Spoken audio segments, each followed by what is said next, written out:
personal na inihatid ni Pangulong Ferdinand R. Marcos Jr.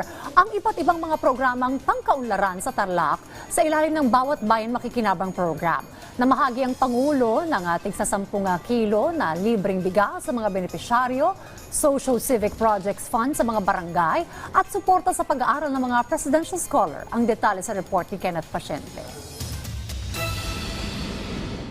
300 kada araw ang kinikita ng mister ni Violeta sa pamamasada ng tricycle. Hindi yan sapat para sa kanilang pang-araw-araw na gastusin, lalo na sa bigas at pag-aaral ng kanilang apo.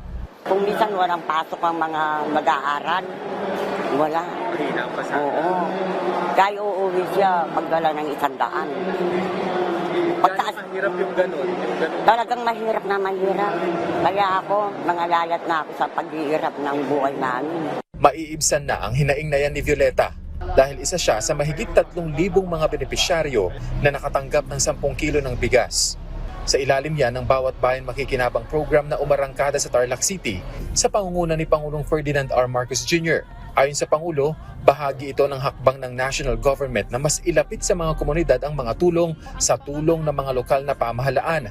Patunay dyan ang pagpapaigting ng paggamit ng Local Government Support Fund o LGSF. Magpatulong tayo sa local government. Unang-una, dahil isang malaking bahagi, itong mga nakikita ninyo sako ng sa 10 kilo na sako ng bigas, ito po ay ating binibigay para sa ating mga kababayan na nangangailangan.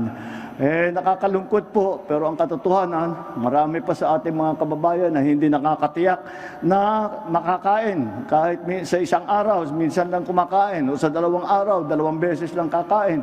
Kaya mahirap naman kung ganun. Magagamit na ni Violeta ang pambili niya sana ng bigas sa ibang pangangailangan. Sabon, shampoo ng mga apo ko, saka yung ulam, yun ang nakakatipid.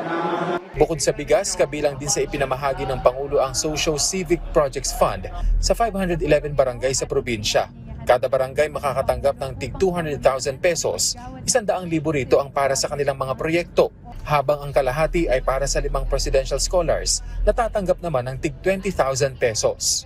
Lahat ay pantay-pantay na ating ginagawa at hindi na para matanggal na sasabihin na doon lang may nagsasabi, tinutulungan mo lang yung mga kung saan kayo nanalo, kung saan kayo natalo, hindi kayo na tumutulong. Hindi po tayo ganoon. Basta Pilipino, tutulungan natin. Walang kinalaman yung ganoon.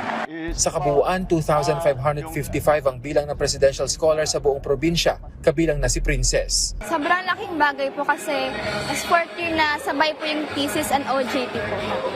Muli namang hinimok ng Pangulo ang mga presidential scholar na mag-aral mabuti para sa kanilang magandang kinabukasan. Kenneth Pasyente para sa Bayan.